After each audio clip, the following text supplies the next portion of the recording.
Hello, pod smashers of the internet, and welcome to another episode of Termite's Buzz, a weekly video game podcast where your host, Termite, myself, runs you through the weekly trophies that I'm playing, video games I'm pursuing, fun game industry news for the week, as well as a retro discussion at the end of the show, where I can sometimes talk about things that are in my game collection or things I'm inspired by in the retro gaming space. I hope to find you well. Apologies once again for missing last week entirely. I was on vacation and very busy leading up to that vacation where I could not get an episode out in advance, so I had to take a week off. My wife and I went to Arlington. We stayed in Arlington, but we went to a concert in D.C., which is just across the river. We went to go see a band called The Midnight. I don't know if you've ever heard of them, but they are amazing. We have a few of their records on vinyl, and we wanted to pick up some swag. We got VIP tickets. It was pretty sweet. And something video game related that has to do with the concert is they had a VIP question and answer Q&A session, and we were in the VIP group, so we were able to hang out with the band and do like their sound check with them way before the show even started, so even before the opener opened. And they have an album called Kids, and on that album is a lot of 80s and 90s nostalgia, specifically with Saturday morning cartoons, cereal, and Nintendo, the original Nintendo. And there's some things in there on the album that reference video games. There's even a song on a different album called Monsters that has Echo in the name, and that's Echo the Dolphin, a call out. So I thought, these guys were gamers, and I thought they were super inspired from their history and their childhood of playing games. So I asked, the question was essentially like, recognizing those songs exist, what is your inspiration for or your relationship to video games? And I kind of got the not super non-satisfactory answer, but kind of like a meh answer. They're two band members.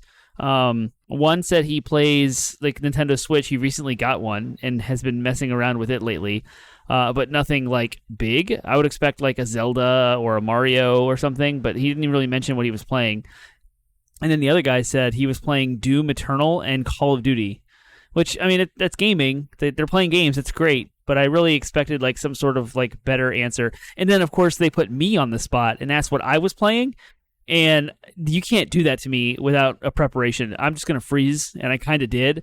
And I just thought of, like, what am I actually, like, going after right now as far as platinum trophies? And I just said Mortal Kombat 1, which they loved. They actually liked that answer a lot. And they're like, oh, yeah, we know Mortal Kombat. And I was like, yeah, I've played them all, like, since the beginning. All of them. I have them all. I played them all. I've loved Mortal Kombat since it came out. So it wasn't a novel answer, but I probably would have had a little bit more of an articulated answer asking me what I'm playing or what games I'm into. Because if you ask me, like, what kind of video games do you like, or what are your favorite games, Termite, I'm going to go down a Zelda and Final Fantasy rabbit hole, and I'm going to discuss my love for Nintendo, nostalgia, and Final Fantasy games, as well as JRPGs and modern single-player storytelling, kind of big set-piece cinematic type games. And I'd have a much longer answer. So it's probably better that I didn't prepare anyway, because I'd have bored everyone to death, and they would have had to cut me off. So that was a fun little thing. I went to a concert. I finally got a chance to get away. My parents watched the kids, and we went up to the concert. Stayed 2 nights in Arlington. It's fun to like stay somewhere and Uber and not have to worry about driving and not have to worry about like anything else. We walked around the Wharf, which is an area in DC along the water. There's a bunch of restaurants, bars, and shops and places to check out. So we went to a bookstore. We went to a place that sold local art and crafts from all of the local artists in DC area. And it's a store run by local DC folks. So really cool to see and get like a little touch of the community there and the culture that's going on in that area. In addition to, there was the Potomac Distilling Company, I think is what they're called. They have a rum brand called Thrashers, and they had a restaurant, Tiki TNT, and I had a Mai Tai, which was very close to one I had in Hawaii, which is pretty awesome, and to have like another authentic Mai Tai. Granted, it wasn't like super hot outside. It was kind of, it was super sunny, but warm enough to wear like a long sleeve and jeans. And a Mai Tai in the fall just doesn't seem right. But it was delicious. And I also got a rum flight after that, where you can taste all the different rums. And they have a spiced green rum, which really stood out to me. Because a spiced rum is something like Sailor Jerry or Captain Morgan. It's going to have like the sugar added kind of sweet rum, and it's usually like a lower quality, and you can use it to make some drinks, and it's fine because you can mask it with all the mixers. But this was, I was sipping them straight because I wanted to experience them the way that they are. Like, what is this rum? What is it? What do they bring to the table? And they have a little card that they hand to you and say, like, here's the flavor profile you should expect, and here's a little bit about the brewing process and the inspiration.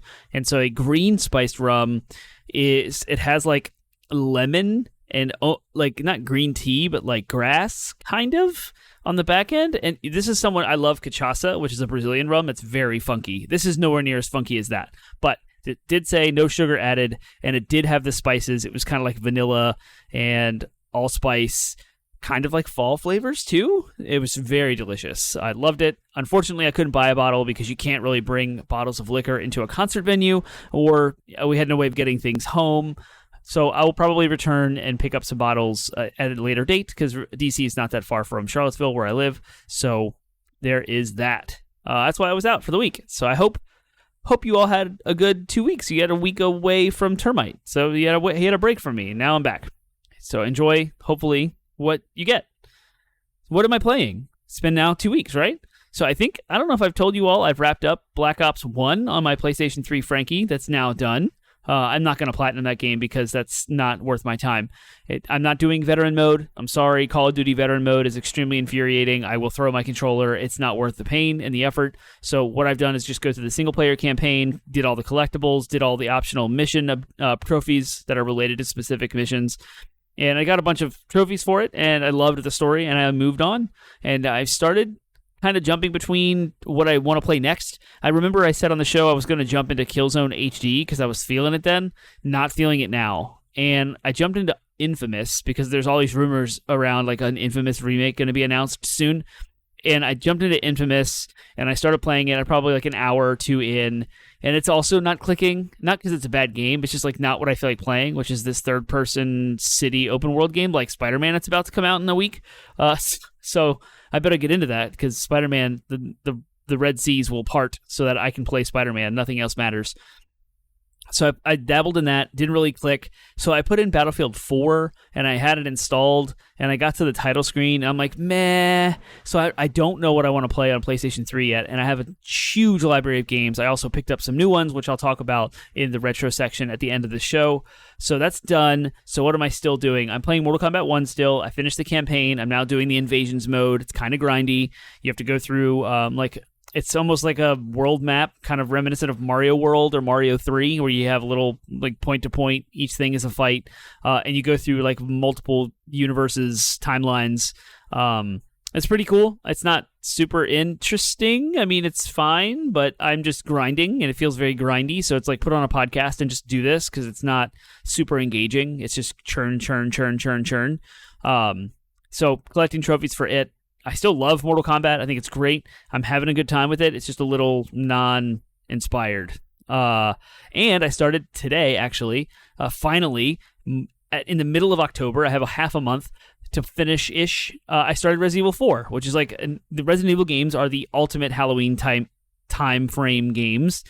Penguin would argue that Bloodborne is the only Halloween game, and I saw that he was playing it recently, so I don't know if he's doing any live streams, but we do have a twitch.tv/80bitpodsmash channel. Go check us out. Follow us there so that you can be made aware when we go live. I know Penguin likes to do his streams of Bloodborne. I streamed Beat Saber the other day, just messing around with a new camera I got and PlayStation VR 2 and seeing how that would work.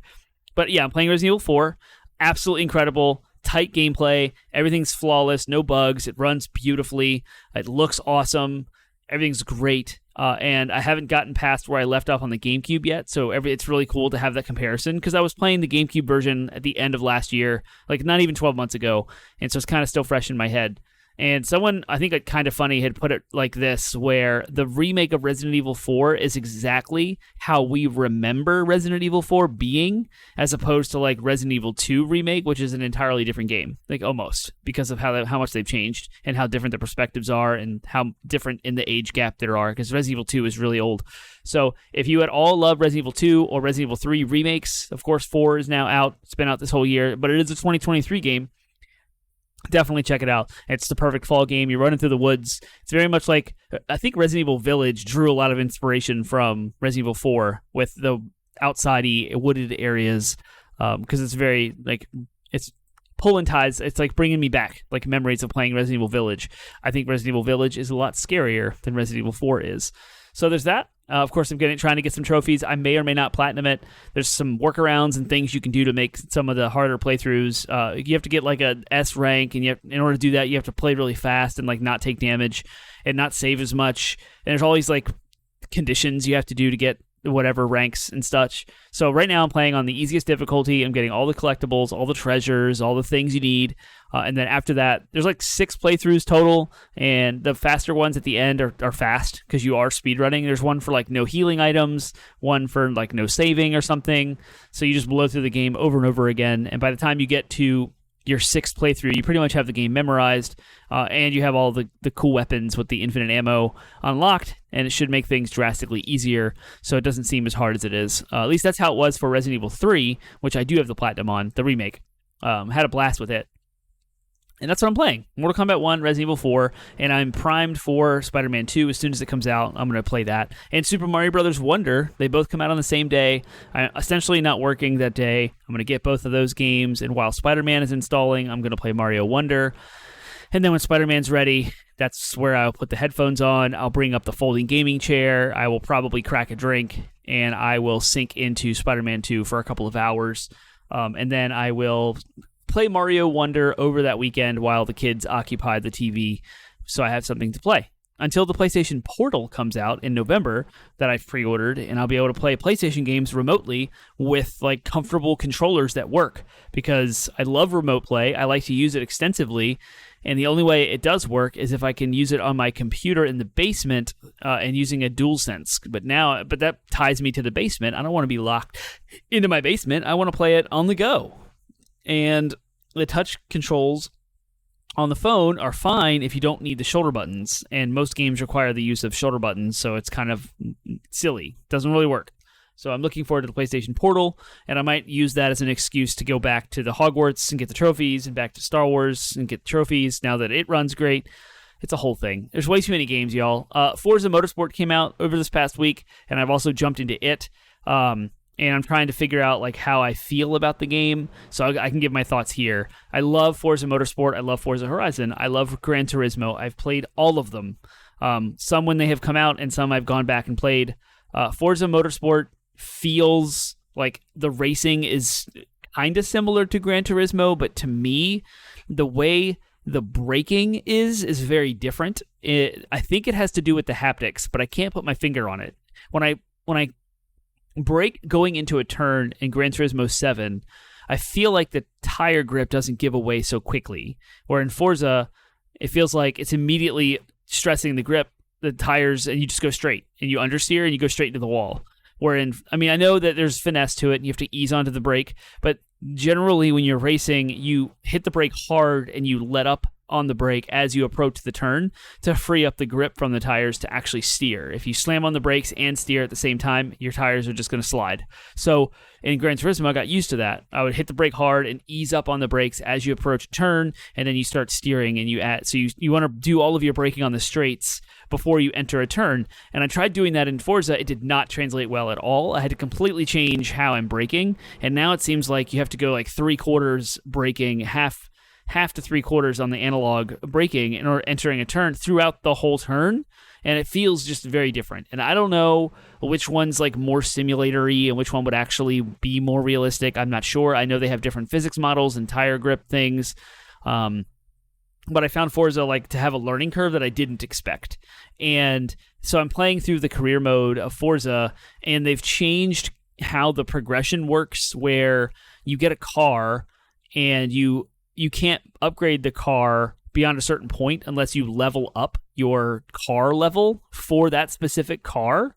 So I have I don't even know which cars I'm racing anymore. I've got like 3 or 4. But say I have a BMW M3 and it's level 1. I can't upgrade that car to do anything else. But I can enter a race and I can race it. And then as you enter each individual turn, every segment on the track, awards you car experience that levels your car level up. And then between races, you can upgrade your car a little bit more because you unlock certain upgrade parts, but you can't go crazy with it. And those upgrades cost money, and the money you earn from winning the races. So you're getting different currencies right off the bat. You're getting driver level experience, you're getting car level experience, and you're getting credits. So I'm overwhelmed. I'm like, this is all dumb. I don't like any of this stuff. Just let me buy cars and let me race. So it's fine, whatever. The racing experience itself is fun and engaging, so I'm playing the game and racing through all the... It forces you kind of to do a practice mode, which triples like how long it takes to do a single race, and everything is bundled into series. There's no one-off races, so it's like you have to do 5 to 6 races in a row, and each of those races have a full practice round with multiple laps, and then you have the race itself. So progressing is extremely slow. Very, very slow to get through things. And there are higher end level racing events that are locked behind the easier ones, like the ones with the production cars. So you start off with like a hatchback or whatever. Like you get your regular Subaru WRX, and you want to work your way up to the actual like Le Mans cars or F1. Well, I'm nowhere near that because it's taking so long. And I turned the difficulty up to where I thought it would be like kind of challenging for me, and I set all of the simulation settings at like the most simulation stuff I could get because I enjoy racing. I'm good at it, so like I can do it. The problem is it's time consuming. So like if I'm the kind of person that like if I'm gonna race, I'm gonna treat this like I'm racing in real life. So if I wreck, it takes however long it takes to recover. If I run off the road, if I lose, I come in 7th or 8th place. But the game doesn't let you progress unless you win. So I have to like redo races, and go back to my point about the practices and the races. I don't have time to redo stuff. So this is where like my current lifestyle with full-time job, married with kids, and have other neighborhood commitments, and how much time do I actually have to spend gaming. So I had to quickly loosen the restrictions, and there's a rewind. So if you enter a turn wrong and you wreck, you can just rewind that turn back to where you were on the straight. So now I'm doing that, so I never have to replay any races again. And because you need to win to progress, I lowered the difficulty of the other drivers. I still kept all the simulation stuff, so that way I'm not having any assists. There's no turning assist, braking assist, traction control. I turn all that stuff off. So I'm still in 100% control of the car. So I'm still getting the racing experience. So I do like the granular level of difficulty and how you can change things. I'm getting the racing experience without all the difficulty overhead. I don't have to redo anything. It's kind of a little forgiving and allows me to make progress. I don't know how much more time I'm going to put into it. I maybe have put 10 hours in. I know I put 20 hours into Starfield, and it's amazing, and I'm dying to go back, but there's so many things to play that I don't feel like it's justified. And so, it's just going to go on the back burner, and I'll mess around with Forza. Forza is also the one game I'm currently interested in that's kind of kid-friendly. Starfield may or may not be, depending on what quests I'm doing. And then Resident Evil and Mortal Kombat, of course, are not kid-friendly at all. So really, Forza is what I've been playing around the kids when they're home and I'm free. And so, it's been interesting. So I don't know. I like Gran Turismo 7 way better. I think the career mode is more engaging. It's more fun. It's more free. You can buy and sell more car. Well, you couldn't sell when the game first came out. I played it when the game first came out, so I couldn't sell cars. Whatever. Caveat. You can buy whatever cars you want. You don't have to level the cars up to upgrade them. There's a myriad of different types of races you can choose from. I loved the cafe and the menu system that it has for career progression, where you're collecting cars within a family of cars, and then there's a whole history lesson about them. I thought it's more engaging to car culture and more grounded than what Forza is. Forza is just like practice race, practice race, practice race, and it's kind of repetitive. Whereas with Gran Turismo, I felt like I was doing more, exploring more, and driving more cars, which I personally appreciate. And they've even said, they being Turn 10 for Forza, they're really emphasizing the driver to be committed to one car and like really master one car, become really skillful at it, and be able to upgrade it and kind of make it your own, and then be able to take it online and show it off. And so it's really like having that very few cars instead of a huge collection of them, but mastering the ones you own. It's fine. Like, I don't hate that. I think Gran Turismo 7 is just better for me. It's like, I think Gran Turismo 7 is objectively a more complete, fleshed out, better game than Forza Motorsport, but Motorsport it's so online centric, and I'm not. And the career progression seems so shallow compared to Gran Turismo because it's so centered on online play versus Gran Turismo 7. So there's my take. That's what I think about Forza if you're at all into racing games. And I wanted to, before I jump into the news, we are entering the time of year that's approaching the Game Awards. Now, the Game Awards are December 7th. Jeff Keighley's, of course, out in LA. I am eagerly awaiting the tickets to go live in an attempt to get them so I can actually go to celebrate T-Bone's 40th birthday. I have a hotel booked. I can't book flights until I have tickets in hand because flights are non-refundable. I'm tracking the prices of flights, and as we get closer to the holidays, I'm seeing the trend go up. So the flights are getting more expensive by the day, and I'm waiting for tickets, and I'm dying to go. This is going to be a once-in-a-lifetime shot to get out there. And I say once in a lifetime because expenses in my household are changing, and we're going to have to batten down the hatches soon because school loans are coming back, in case you weren't following politics, and they suck. So I'm going to get this out the way. It's going to be amazing, and then we're going to lay low for next year. So I'm eagerly awaiting the chance to... apparently the tickets were free last year. It was almost like a...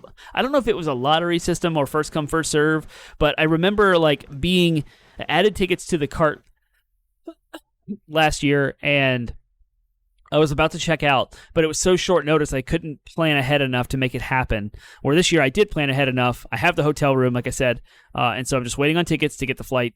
We'll see. I don't know if they'll cost anything. I don't think they do. It'll be an epic cross-country adventure. I can't wait. It's going to be freaking awesome, and it's worth every penny. So with that, it's Game Awards time. People are starting to throw out predictions on the social medias, like all the different pundits and podcasters and influencers in the game industry are all putting out their Game of the Year predictions, so I thought I'd lay mine out. I've reached out to The Flock, and they're also going to be doing a Game of the Year centered episode, and I'm going to join them, I think. At least they've accepted my... First off, they reached out to me and said, hey, Termite, we would love to have you on the show. Whenever you want, let us know.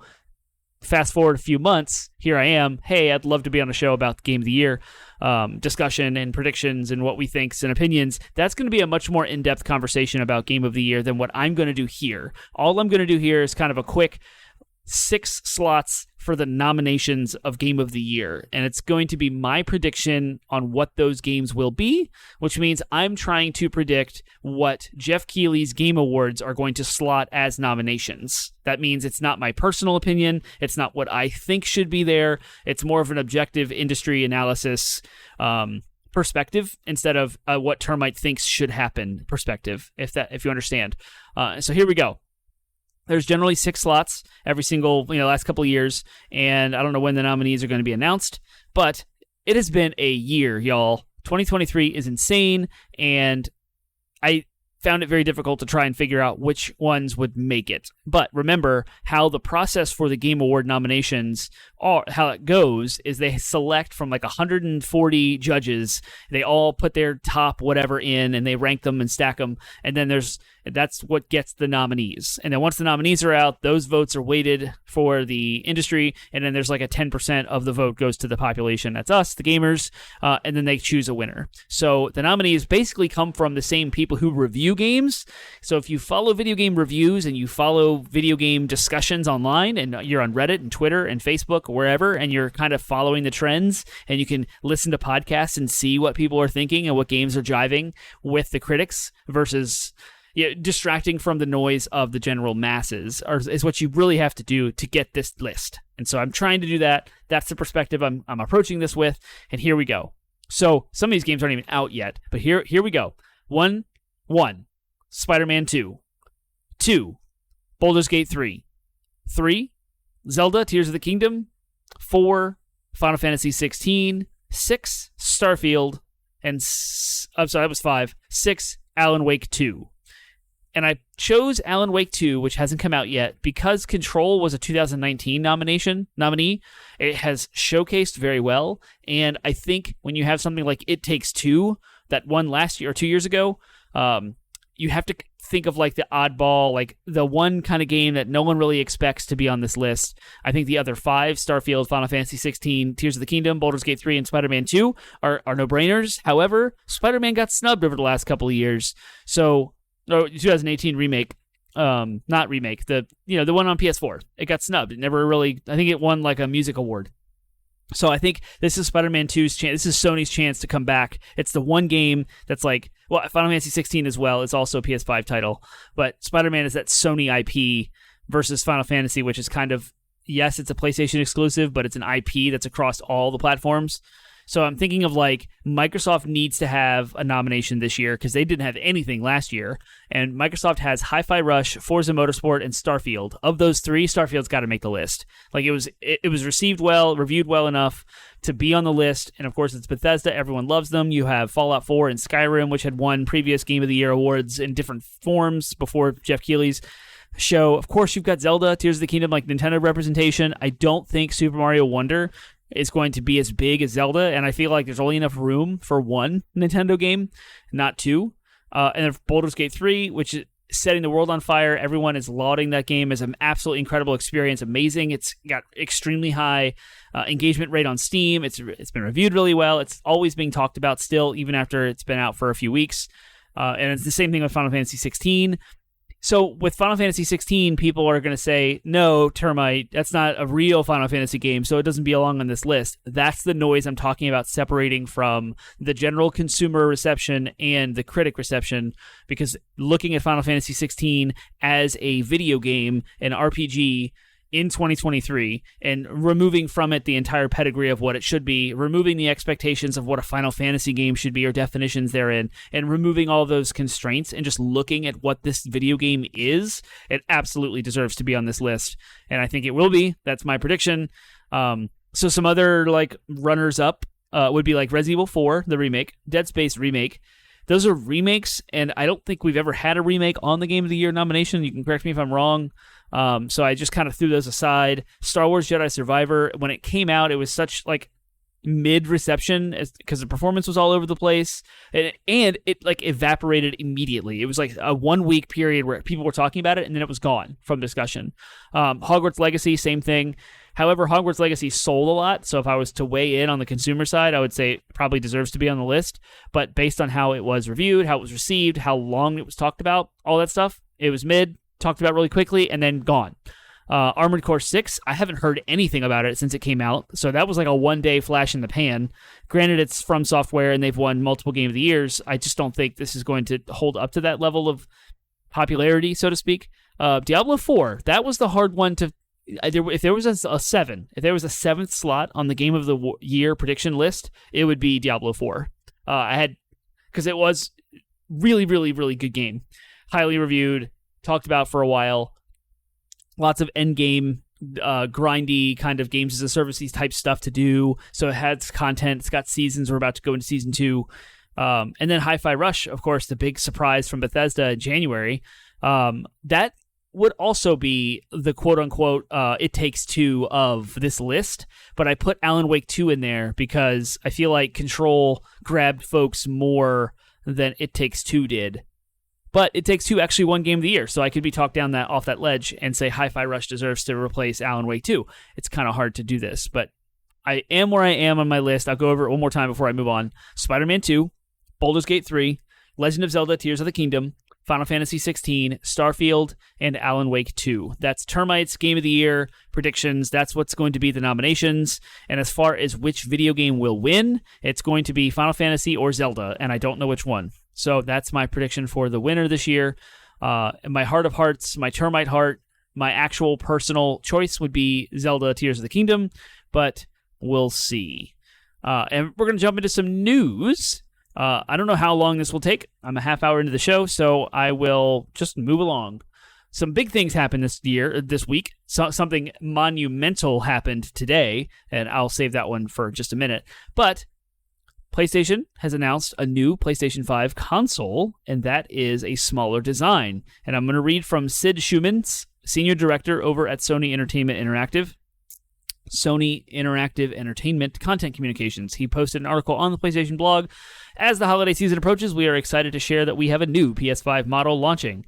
To address the evolving needs of players, our engineering and design teams collaborated on a new form factor that provides greater choice and flexibility. The same technology features that make the PlayStation 5 the best place to play are packed into a smaller form factor, along with an attachable Ultra HD Blu-ray disc drive and a 1TB solid-state drive for more internal storage. The new PS5 has been reduced in volume by more than 30% and weight by 18 and 24% compared to the previous models. There are 4 separate cover panels with the top portion in a glossy look, while the bottom remains in matte. If you purchase the PS5 Digital Edition, you can add the Ultra HD Blu-ray disc drive for PlayStation 5 later, and it will be sold separately for $80 US or $79.99. The new PS5 model will be available starting this November in the US at select local retailers where available. It will continue to roll out globally in the following months. Once inventory of the current PS5 model has sold out, the new PS5 will become the only model available. And it's the same price. The PlayStation 5 with the disc drive is $499.99, and the digital edition is $449.99, $50 cheaper. A horizontal stand will be included with the new PS5 model. Also, a new vertical stand compatible with all PlayStation 5 models will be sold separately for $30 or $29.99. A variety of PS5 console cover colors for the new model will be available starting early in 2024. And it goes on to talk about the Spider-Man 2 launch. So here we go. If you've seen pictures of this, it is a thinner PlayStation 5. That's pretty much it. Now has 4 panels, so the top and bottom or left and right, depending on how you orient the thing, is now there's a split down the middle, which is very reminiscent of the PlayStation 4 console. If you remember the original PS4, there was a light bar drawn right through the top. It looks kind of like that, but it's for the PlayStation 5. This makes sense. There's a lot of people online disappointed or not grossed, but not happy about this. I mean, this just makes logical sense. Hardware revisions are a thing. It's expensive to manufacture consoles, so they're going to cut costs. And to cut costs, reduce energy consumption, and reduce materials, let's make a new model. They do it all the time, so no surprise here. The gloss matte combination it's okay. It's fine. And then the 4 panels for it looks, this is what it is. There's no big features here, but everyone's so disappointed in how, there's no price cut or it's not really an upgrade. You don't need to buy it. This isn't marketed towards anyone who currently owns a PlayStation 5. This move is for anyone who doesn't have a PlayStation 5 yet or needs a second or third one, or approaching the holiday season, they want to buy one as a gift. You would buy the newer one because it takes up less space and it's more refined, and theoretically any bugs and kinks are worked out. This is just a regular hardware revision to no surprise. Supposedly the 1 terabyte solid state is a slight upgrade, as the original one is 825 gigs. But when you think of the operating system and the partitioning off and all that stuff, you're not really getting a terabyte space. So maybe you do get an extra 100 gigs in there rounding. I'm not sure. I just don't think people are making a much bigger deal over this than what it really is, and phasing out the original PS5, right? Sony's moving in a new direction. This is it. And this is why I buy consoles at launch. Yes, the risk of having bugs or defective hardware is there, but this is a new model. It will not go, but they will not make any more of the original ones, which makes my PlayStation 5 more valuable. And if you have one now, yours is more valuable too, because supply and demand. There will be no more supply, and people will want to circle back around and get it for nostalgia in 10, 20, 15 years, whatever. So there you have it. Oh, I love the detachable Blu-ray drive. I think that's genius to have that modular upgrade if you want it. So if you do commit to a digital situation and you buy a cheaper PlayStation 5, or maybe you want to get a PS5 now at a cheaper price and use PlayStation Plus as a way to substitute or subsidize your gaming library, but later on, next year, you do find some collector's edition that you really like or some steelbook, and you buy it and you're kind of bummed out that you don't have a disc drive for it, or maybe you want to start collecting games used later to save some money. You can then just go get the upgrade of the disc drive and slap it on your digital one, and it'll work, and you'll have a full working disc drive. I think that is a great idea. It's a good way to split the cost if you don't want to come up front. So that's a consumer-friendly move, I think, that Sony needs to make. Along with this hardware, for this year, there was a image or a tweet going around on Twitter of all of the hardware that Sony has come out with this year, and it's a lot. So we have 2 new headsets coming. We have a PlayStation Portal, which is the remote play portable console. We have the PlayStation Edge, the DualSense Edge controller, which is their Pro Elite. We have the new accessibility controller for accessible disabled gamers, which is awesome. The adaptive controller, I don't know the official name of that controller, but it's a new piece of hardware that's out. And now we have 2 full-blown PS5 consoles coming out in addition to that. It's absolutely insane to have that much hardware coming out. And PlayStation VR 2 was also added. So you think of the controllers and the headset, so much hardware coming out of Sony. They must have taken a huge loss. But what that means is the PlayStation 5 Pro anywhere in the next 2 years? I doubt it. I would think not. And that is in line with my prediction when the rumors first came out about them coming out with a PlayStation 5 next year. And I was like, we're not even in this generation yet. Like, this generation took off so slowly that we're just now like taking one step into the current generation. And a mid-cycle upgrade, you wouldn't want to do that until you're like 2 or 3, 4 steps into a generation and you're kind of starting to see its age. So I don't think we see a PS4 or a PS5 Pro until, I don't know, 2025, 2026. Like, we're way out from that. I think Sony spent all their R&D budget all up front right here. So 3 years ago, the PlayStation 5 launched, and in the last 3 years to now, it has been hardware after hardware after hardware. It's now this refined console. I think they coast. I think they try to rest on their laurels a little bit and go with the market share they've acquired, let this hardware sell, and try to get back their return on investment from the hardware. And then, no, I just don't think we see any new hardware for a couple of years. I think it's going to pump the brakes on that one. That's my prediction. And we're not going to see a PS5 Pro until a couple years from now. And we're going to start seeing, hopefully we'll start seeing more games, because the first party studio lineup of video games is kind of shallow lately. We got Spider-Man 2 coming though. Can't wait for that. All right, and the next big bombshell news piece is today, October 13th, Friday the 13th, is the day that Microsoft finally owns Activision Blizzard. And I say it like that, not because I'm super excited about it, but because it's such a big deal in the gaming industry that I can't help but kind of just be objectively excited that this move is happening, because it's a huge move in the industry that I love. And I'm still on the fence about whether I like this or not. We'll see how this shakes out. But I'm going to read an article by Polygon. It's done. It's finally. I'm tired of hearing about it. Tired of hearing about the CMA. I'm tired of hearing about the FTC. Tired of hearing about all the debates and all the things and all the drama. It's done. Today is the day. Microsoft finally owns Activision Blizzard. So Polygon's article, written by Ollie Welsh, go give them the click.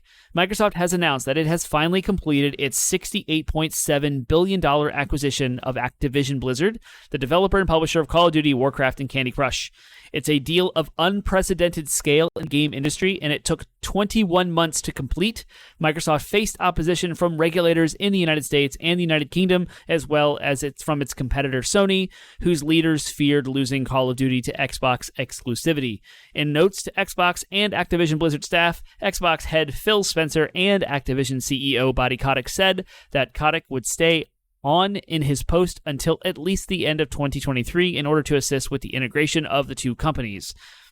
In order to get the deal over the line, Microsoft defeated the FTC in a court case and bowed to pressure from the UK's Competition and Markets Authority, that's CMA I mentioned earlier, by carving out the cloud gaming rights to Activision Blizzard games and selling them to Ubisoft. Microsoft also signed deals with PlayStation, Nintendo, Nvidia, and others, promising to make Call of Duty, and in some cases other Activision Blizzard games, available on rival consoles and cloud platforms 10 years into the future. What it gets in return is ownership of some of the biggest names in gaming, including annual shooter franchise Call of Duty from Activision, King's all-conquering mobile game series Candy Crush, and Blizzard Entertainment's Warcraft, Diablo, and Overwatch universes. There's also a trove of currently unused or underused gaming properties in the Activision vault, including Guitar Hero, StarCraft, Tony Hawk's Pro Skater, Crash Bandicoot, Spyro, and the deal opens up the possibility of any and all Activision Blizzard games being added to Microsoft's Game Pass subscription services, including Call of Duty, which, caveat, if you remember earlier this year, Microsoft turned on some old retro servers on some 360 titles, turning on the Call of Duty online for Xbox Live. So, of course, that coming into Game Pass, very relevant. Back to the article. Microsoft and its Xbox Game Studios development and publishing arm are now take control of a raft of game studios, including Infinity Ward, Raven Software, Treyarch, Sledgehammer Games, Toys for Bob, and of course Blizzard's internal teams. Many of these studios, especially Blizzard, have been embroiled in controversy and unrest for years over their workplace culture and Activision Blizzard's management style, and some employees are reportedly looking forward to a new regime under Microsoft. Microsoft has already paved the way for smooth relations with the Activision Blizzard workforce by stating its pro-union approach, earning the Communications Workers of America's endorsement of the deal. That's a big deal. I've long admired the quote. Who are we quoting here? I hate when articles just go into a quote, but I've long admired the work of Activision Blizzard and King and the impact they've had on gaming, entertainment, and pop culture. Phil Spencer said in an announcement, quote, whether it was late nights spent playing Diablo 4 campaign with friends from start to finish, gathering the entire family in the rec room for our weekly Guitar Hero night, or going on an epic streak in Candy Crush. Some of the most memorable gaming moments came from experiences their studios have created. It is incredible to welcome such legendary teams to Xbox. As one team, we will learn, innovate, and continue to deliver on our promise to bring the joy and community of gaming to more people. We'll do this in a culture that strives to empower everyone to do their best work, where all people are welcome and is centered on our ongoing commitment of gaming for everyone. We are intentional about inclusion in everything we do at Xbox, from our team to the products we make and the stories we tell, to the way our players interact and engage as a wider gaming community. So there you have it. It's done. Lots and lots and lots of crazy IP now belong to Xbox. When you think of id Software, Machine Games, you think of Bethesda, now we've got Blizzard and Activision, and those studios that were mentioned, all of the Call of Duty studios now under one roof. You have Sledgehammer, Infinity Ward, Raven, Treyarch, like all the studios, they're all under one. And you think about id Software, Machine Games, and those Call of Duty studios all make first-person shooters. Not to mention 545 or 345 studios making Halo, and the Coalition making Gears of War. There are so many big names added now to one roof. I'm kind of excited personally to see these games on Game Pass. Like, I hope World of Warcraft in some way gets integrated with like a different type of subscription model. So if it is on Game Pass, maybe I can play it on the PC side. If we get a console port, that'd be nuts. I'm hoping, for hope's sake, that we get a Tony Hawk's Pro Skater 3 and or 4 remake like we did 1 and 2, because that was amazing. Who knows what the future means for Crash Bandicoot and Spyro, which is hilarious. Those are PlayStation IP that now like made their way through history but made their way through history to their competitor, Microsoft. Crazy. This is big news. This is crazy. $68.7 billion. Talk about a major vertical monopoly. But what I really am interested the most, and it was buried in that article I just read, was how employees of Blizzard and Activision Blizzard feel about this acquisition. And it seems like, given that they have a pro-union bend, Microsoft has a pro-union bend, and they're actually excited to join Microsoft and hope that it's a new regime. And that's a good segue into this article I'm going to read from The Verge that says Bobby Kotick will stay at Activision Blizzard until the end of the year. Now that Microsoft acquisition is complete, this is written by Ash Parrish over at The Verge, Bobby Kotick, the CEO of Activision Blizzard, is set to leave the company after the end of this year. In an email sent to employees and published on Activision Blizzard King's website, Kotick wrote that he's excited about the future of the company under the bright green Xbox umbrella. He also wrote that in order to facilitate a smooth transition, he intends to stay on temporarily as CEO of ABK, that's Activision Blizzard King, reporting to the CEO of Microsoft Gaming, Phil Spencer. Phil has asked me to stay on as CEO of Activision Blizzard King, reporting to him, and we have agreed that I will do that through the end of 2023. Kotick wrote, Kotick, who became CEO of Activision in 1991, stands to receive upward of $375 million in compensation now that the deal is done. It was expected that Kotick would depart Activision Blizzard once Microsoft's acquisition of the company went through. After almost 2 years of regulatory hearings, including an unsuccessful bid by the FTC, that's extra stuff. So the last few years of Kotick's tenure as CEO saw the company beset by discrimination lawsuits, unprecedented organization activity, allegations of union busting, unfair labor practice complaints, several walkouts, layoffs amid record profits, and petitions from employees for Kotick to resign. If you remember, there was a major Blizzard boycott from me and Penguin, when there was some, I try to stay family friendly, but there was a photograph of a female employee that rounds were made of it, and it was not consensual at all, and it led to the depression and ultimate suicide of said female employee. And it was all around the bro boy gamer culture that Kotick enabled under his leadership, and there was no accountability or little accountability, very little recognition. It was awful. And that, plus the workplace conditions of being like crunch, exploiting workers, no workers' rights, underpaying, undervaluing employees, making everyone in the company feel awful, no voice, no diversity, and very male-centric. Not good. And the whole Hong Kong situation was absolutely ridiculous, and Blizzard's not taking a stand for humanity with Hong Kong at the time of their protests. I'm not going to rehash all of that, but I'm really, really glad that Kotick is out. He's done. So that's another reason why I'm excited for this. So selfishly, a lot of cool games on Game Pass. That's cool. Convenience, all under one roof. I have a Game Pass subscription. I can just go play these things. And then objectively for the industry, this is a good move because Kotick is out. I don't know where he's going to go. Hopefully he doesn't become a CEO of a new company. I hope he's done. And it only means good things for the studios under that umbrella. And I think this is good for Blizzard as a game development studio in their internal studios because I think their creativity will be able to be fostered and they'll be able to do what they want, what they're passionate about, because they'll have Microsoft money added to their talents and skills. And you think about what Activision did to their franchises and ran them into the ground by making them all annualized franchises loaded with microtransactions, with the exceptions of Crash Bandicoot 4 and Tony Hawk's Pro Skater 1 and 2, and Toys for Bob, Spyro, and the is it the Insane Trilogy? I don't know what it's called, the Spyro Trilogy.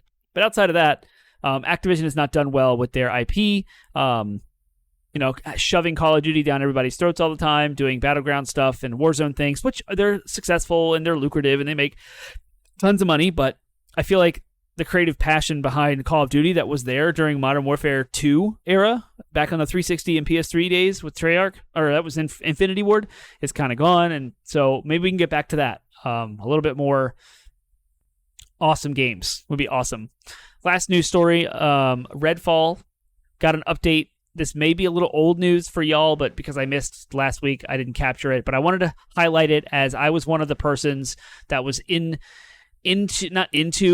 because I spoke truthfully about Redfall's launch and what that means for Microsoft and how Arcane Studios, quoting Phil Spencer in his interview and discussion about how he dropped the ball on this whole situation, how Redfall was a flop and a disappointment to Microsoft. I called it all out on here. I feel like it is in my due diligence to now praise the game, apparently. It's a chance. So this is IGN, Taylor Lyles. Redfall's latest update finally adds 60 FPS mode on consoles. When Redfall launched earlier this year, one of the most highly requested features was adding an option to play the Xbox Series X version at 60 frames per second, and that finally has been granted. In a new blog post, publisher Bethesda Softworks revealed the all-new additions and changes introduced in Redfall's second game update. The most notable addition includes the performance mode, adding that 60 FPS. In addition to much-needed following a dwindler player count in recent months and controversy ahead of the release that the console versions would be locked at 30, Redfall's second major update also introduces improved performance and stability across, quote, a wide range of hardware configurations on PC, along with addressing several issues to graphical corruptions that would occur after players with an AMD GPU would change the game's resolution in the settings. I don't know what any of that is. Sure.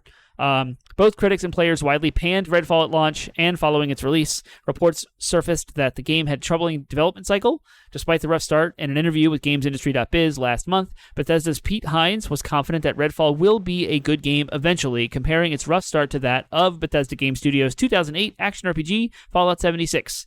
In our review of Redfall, this is IGN, which gave it a 4 out of 10, my colleague Luke Riley said Redfall is a bafflingly bad time across the board. Plagued with bland missions, boneheaded enemies, and repeated technical problems, Redfall simply wasn't ready for daylight in this state. So, Redfall's game update 2 patch notes are there. You can go check them out. Apparently, it's better. I don't know if they changed the AI of the enemies or not, but they made a whole bunch of combat changes, environment changes, multiplayer changes, gameplay, accessibility, user interface, and of course the performance and stability. There you go.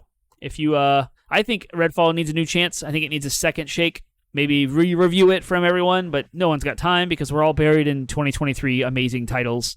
And that ends the news segment. So I will go into my retro gaming. Of course, it's all about PlayStation 3 this year. It's kind of been my year for it, with the Frankenstein mod being as expensive as it is. I feel like that's kind of showed up as a giant black hole and sucking all of my attention in my retro gaming space. So while my other consoles are still hooked up and they're still working and I still blow the dust off of them and play them occasionally, I've been devoting most of my time to my PlayStation 3. And with that, I found a few more video games at a GameStop. GameStop sells retro games. They go all the way back to Game Boy and Nintendo. So every single GameStop is different. Go check them out. I think they accept trade-ins for retro games across every one of their stores. They collect them all.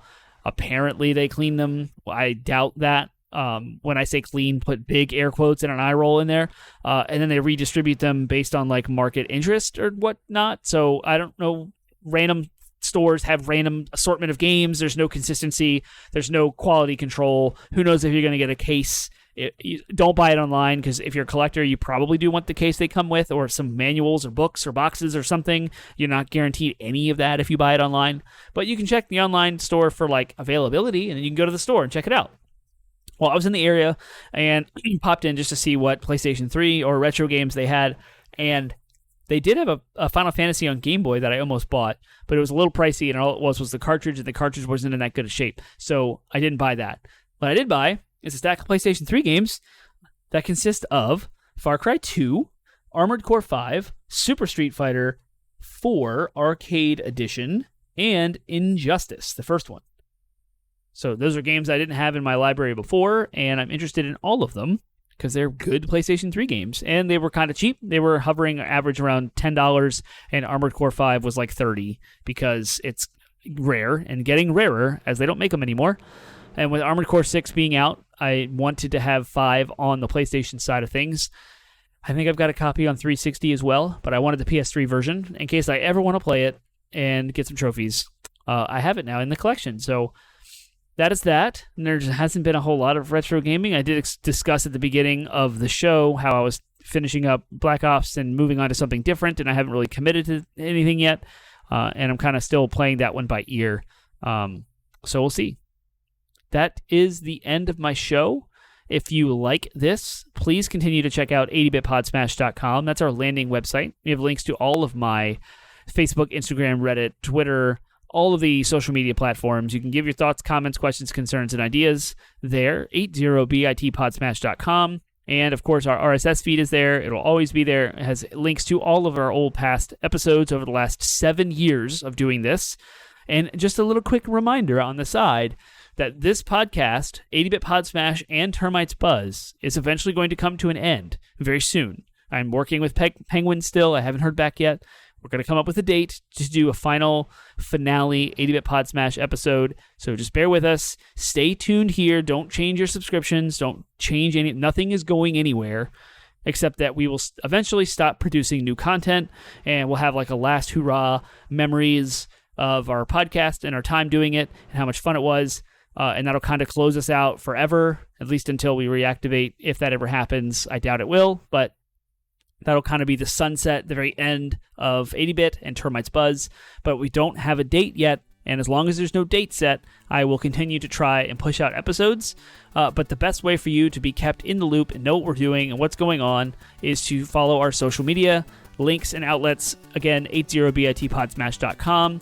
I am not making it as much of a priority to make sure I hit every single Monday as much as I did in the past. So, like last time, I skipped because I was on vacation. I usually would have panicked and tried to get something out there, whether it was a dumb bonus episode or something, because I didn't ever want to miss a Monday. Well, I've kind of taken that off of this podcast, and so I can't promise every single Monday there'll be a show, but I will try my darndest, and it's kind of going to be that. It's just going to be maybe it'll happen, maybe it won't, but you'll always know what's going on if you follow all of the social medias, and you can ask questions in Discord about what's going on.